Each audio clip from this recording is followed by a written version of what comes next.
أيها المشاهدين الكرام، السلام عليكم ورحمة الله تعالى وبركاته. اليوم غادي نتكلموا على واحد النادي رياضي في كرة القدم اللي هو نادي الاتحاد الرياضي البيضاوي المعروف باسم الطاس. هذا النادي الرياضي المغربي هو من مدينة الدار البيضاء وممارس في الدوري الدرجة الثانية المغربي، وهو من بين أعرق الأندية المغربية اللي ساهمت في الحركة الوطنية بالرجال ديالها والمؤسسين ديالها اللي هما من الحي العمالي أو الحي المحمدي، ما يطلق عليه أو يصطلح عليه كاريا سنترال، واللي سجلت أيضا واحد الحضور قوي باللاعبين ديالها الكبار في البطولات الوطنية المغربية واللقاءات الكروية الكبيرة، أمثال علال النمير، بوشعيب، المسكيني، مضناك، الغزواني، بؤسة، محمد، سعيدين عبد اللطيف، سعيدين عبد الله، المشهورين في الحي المحمدي بالإخوة الزيتوني، مولاي عبد الله، الحسين الزاز، الحارسان صالح وخليفة، المهدي ملوك، عثمان، مصطفى، سبيل، وغيرهم من كبار ونجوم فريق الاتحاد البيضاوي لكرة القدم المعروف باسم الطاس. فريق الاتحاد البيضاوي اللي عرف واحد التراجع كبير في السنوات اللي مضات من نزل القسم الهواة، والسبب هو غياب المسيرين في المستوى ديال حجم الطاس، وعود عنق المجموعة الثانية من جديد من بعد واحد الجهد كبير. ولكن هذا الفريق العريق ما نجحش في تلبية الطموحات ديال ولاد الحي المحمدي بسبب الحسابات الضيقة والخلافات اللي أثرت بشكل كبير على المردودية ديال اللاعبين. فهذا الفريق العريق اللي تأسس سنة 1947 منذ ما يزيد على 76 سنة، والملعب اللي كيلعب فيه هو ملعب المرحوم العربي الزولي اللي السعة ديالو 40,000 متفرج. كيتعتبر نادي الاتحاد البيضاوي المعروف باسم الطاس أنه فريق منطقة الحي المحمدي بالدار البيضاء. هذا الحي اللي كتعتبر هو أكبر حي أو الحي الوحيد بالمغرب كله. سبق ليه فاز بكأس العرش. الحي المحمدي كان كيمثلوه جوج ديال الفرق في القسم الوطني الأول، فريق الاتحاد البيضاوي المعروف باسم الطاس الغني عن التعريف، وكان كيمثلو أيضا نادي شباب الصخور السوداء. وفي سنة 1947 قرروا بعض الرجال من الحي المحمدي واللي هما محمد العبدي ومحمد الأخضر وعبد الرحمن اليوسفي الوزير الأول السابق باش يأسسوا نادي كيمثل ساكنة الحي المحمدي وشرفها أحسن تمثيل في الوقت اللي كانت السيطرة لفريق الرجاء البيضاوي والوداد البيضاوي في ديك الوقيته على كرة القدم البيضاوية، وكان من الصعب باش تأسس فريق ينافس هاد جوج فرق.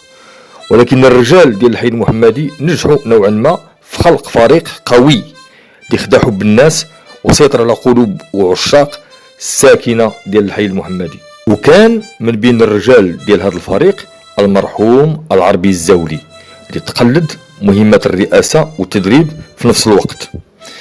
مات العربي الزولي رحمة الله عليه وخلى وراه واحد الفريق كبير، وقاموا المسؤولين على الشأن الكروي باش يكرموا هذه الأسطورة الكروية بتسمية ملعب الفريق الحالي بسميته ملعب العربي الزولي. من نهار مات أسطورة كرة القدم الوطنية المرحوم العربي الزولي، والفريق في حالة مد وجزر في النتائج ديالو، فمستحيل يكون الحديث على الحي المحمدي وما يكونش الحديث على فريق الطاس اللي كتعتبر وحدة من المرجعيات في تاريخ كرة القدم الوطنية اللي طالها مع الأسف النسيان. والفوز ديال الطاس بكأس العرش رجع لها الاعتبار ديال الزمان، وكتعيد النبش في تاريخ فريق الحي المحمدي في كرة القدم وفي مدينة الدار البيضاء، قبل ما تكون حكاية ديال صراع وندية بين الأندية، فهي كذلك واحد القصة رومانسية. فمدينة الدار البيضاء شهدت كذلك الولادة ديال وحدة من الفروق المرجعية والتاريخية اللي طواها النسيان، للأسف الشديد ولعقود خلت قبل ما تبعث من جديد من الرماد، مؤخرا في نهاية كأس العرش الغالية اللي فازت بها. فالطاس تولدت من رحيم الحي المحمدي اللي خرجوا منه عباقرة منه. تولدات مجموعة ناس الغيوان ومجموعة المشاهب وأجيال من الفنانين الموهوبين واللاعبين المهارة والمناضلين الصادقين والشعراء. فالطاس فريق ديال المقاومة والعمال، كان وما زال رغم قيل والقال أكثر من مجرد فريق. طاس فريق المقاومة، فتنبهوا الوطنيون بكري الدور اللي يمكن تلعبوا الرياضة عموما وكرة القدم على الخصوص في استقطاب الشباب للعمل السياسي والنضالي ضد الحماية. فتأسست العصبة الحرة سنة 1946 على يد بعض الشخصيات الوطنية كيتقدمها الراحل عبد الرحمن اليوسفي وعبد السلام بناني وأحمد اليزيدي. وكان تأسيس هذه العصبة كيهدف بالأساس للمناهضة العنصرية للعصبة الفرنسية لكرة القدم. وخدموا القائمون على هذه العصبة على تنظيم مباريات في كرة القدم من أجل الحصول على كأس العرش، الشيء اللي يزعج سلطات الحماية اللي كانت كتشوف في هذه الأنشطة على أنها واحد العمل سياسي بغطاء رياضي، يعني مدرج بالرياضة. وفي هذا السياق تأسس فريق الاتحاد البيضاوي الرياضي في كاريا سنترال على ايدين واحد الجماعة من الوطنيين والعمال اللي كيموتوا على كرة القدم. وفي الواقع مازال التاريخ اللي هو مدقق وضبط الأمور ديال تأسيس النادي محط جدل بين المؤرخين. فجريدة العالم قالت في مقالها سنة 1967 على أن الفريق ظهر إلى الوجود سنة 1944، أي قبل تأسيس العصبة الحرة، حيث تكونت واحد النواة من الوطنيين بحال مثلا محمد العبدي، عبد الكبير عارف، الخياطي، وعبد السلام بناني، والعربي الركراكي. وقامت باستقطاب واحد الشباب من ولاد الكريانات ونظمتهم باش تكون فريق حر لكرة القدم بالحي المحمدي. وكان الهدف من وراه هو وضع غطاء للتحركات ديال أفراد المقاومة والتستر عليهم وعلى الأنشطة ديالهم والاجتماعات اللي كانوا كيديروا، الشيء اللي سهل عليهم حرية التنقل عبر تراب المملكة تحت غطاء رياضي. وكان المرحوم العربي الزولي من ضمن هاد الشباب، حيث كان لاعب مكلف في نفس الوقت بتدريب اللاعبين، هو اللي سبق ليه لعب كرة القدم في فريق الكوك. هذا الفريق اللي كان مستقل واللي أسوه هما الإسبان. ولكن التاريخ اللي كان أكثر تداولا ديال تأسيس فريق الطاس هو سنة 1946، أي تاريخ تأسيس العصبة الحرة والانخراط ديالو فيها، حيث بدا كيشارك الفريق الطاس في المسابقات اللي كتضم فروق مغربية فقط. وكان الفريق في الشهور الأولين ديالو كيتكون من لاعبين هواة، الأغلبية ديالهم جايين من الوسط العمالي، من بيناتهم سكارين، الحسين الدليمي، العربي القوشي، محمد العوينة، بالمجدوب ولاعبين آخرين. وكتشير معظم الروايات كذلك إلى مساهمة عبد الرحمن اليوسفي رحمة الله عليه في تأسيس النادي، اللي بقى وفي ليه في التشجيع ديالو حتى مات، واللي تابع بحماس كبير من دارو المباراة النهائية لكأس العرش اللي قاد فريق الطاس لأول تتويج ديالو في التاريخ. فريق الطاس اللي فاز بكأس العرش لموسم 2018-2019. الطاس اللي بدا كيصعد تدريجيا حتى وصل للقسم الوطني الأول بين موسم 1954 و 1955. كيمثل نهائي مسابقة الكأس واحد الحدث بارز ومهم في حياة اللاعب كرة القدم وفي كل دول العالم، حيث عنده واحد النكهة خاصة عند اللاعبين كتختلف في الشكل وفي المضمون ديالها على الفوز بلقب البطولة. ففي المغرب كتعتبر نهاية كأس العرش مناسبة غالية وأرقى من أي مناسبة وطنية، حيث عندها واحد الرمزية وطنية والشرف بالسلام على ملك البلاد أو اللي كينوب عليه تسليم الكأس. وهي بالنسبة للاعبين ديال الاتحاد البيضاوي الطاس اللي كيلقبوه بالحمامة البيضاء وأبناء العربي الزولي.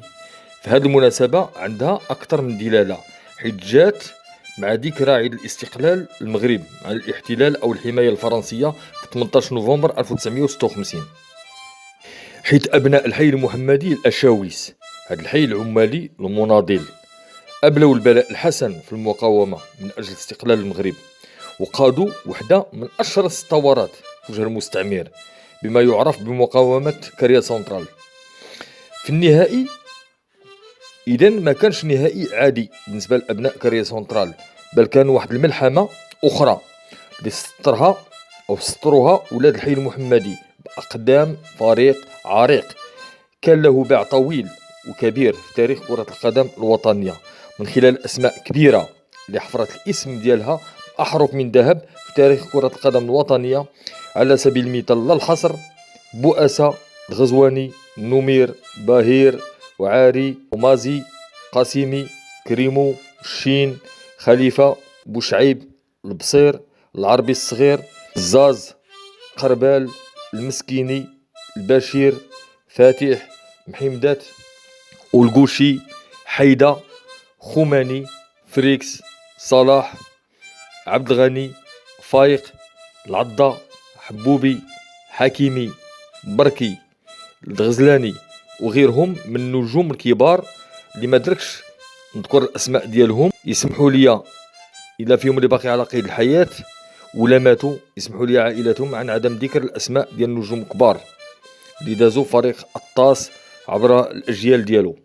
دابا الجيل الجديد من مواليد التسعينيات ما كيعرفوش حتى حاجه على الطاس، الكثير فيهم كيصحابهم بان فريق الطاس يلا واحد الفريق حديث جديد وماشي واحد العمود من اعمده ديال كره القدم الوطنيه قبل من الاستقلال او في الفتره ديال الاستقلال، ما كيعرفوا عليه والو للاسف الشديد.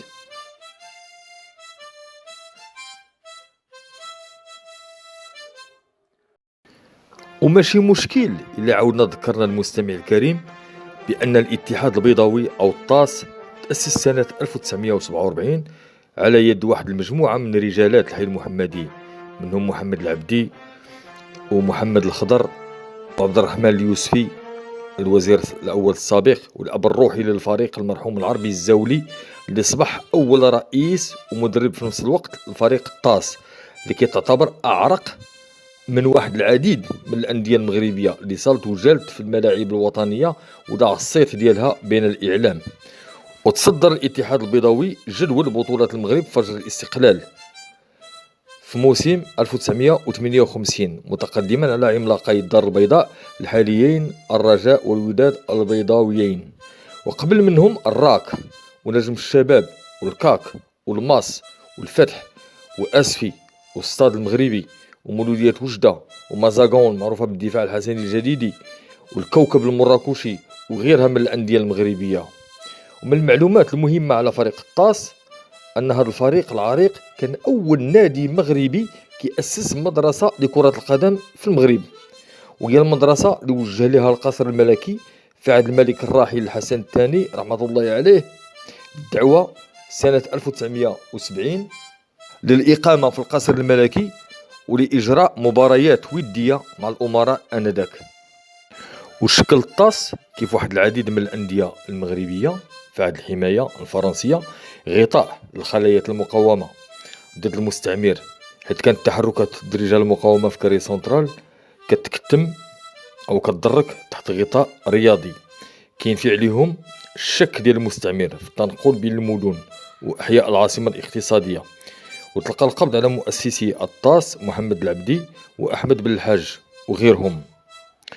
وفي أواخر الثمانينيات القرن الماضي في موسم 89-90 حقق الاتحاد البيضاوي العودة إلى قسم الصفوة ضمن أندية الدرجة الأولى في موسم استثنائي اللي عرف فيه واحد الصراع كبير مع أندية عريقة وقوية مثل أولمبيك أسفي وشباب المحمدية. وهي الفترة اللي صبح فيها الطاس عنده واحد الجمهور غفير وكبير، اللي ما بقاش الملعب القديم ديال الطاس المعروف لدى الساكنه بملعب الحفره كيتاسع لهاد الجماهير هذه. ولما تسلم فريق الاتحاد البيضاوي المعروف اسم الطاس المركب العربي الزولي اللي افتتحوا المنتخب المغربي مباراة ودية امام فيالا ديال الكوت ديفوار، وكانت الجودة ديال هذا العشب ديالو والمدرجات ديالو عالية المستوى، ولكن دازت واحد الوقيته وهذا الملعب طالوا الإهمال، كما طال الإهمال حتى الفريق براسو وتدهورت الحالة ديالو إلى درجة السوء، كما تدهورت حالة الفريق الطاس اللي نزل وعانى ويلات أقسام الهوات لسنوات قبل ما يرجع فيها البطولة الاحترافية في القسم ديالها الثاني اللي كيتنافس فيها.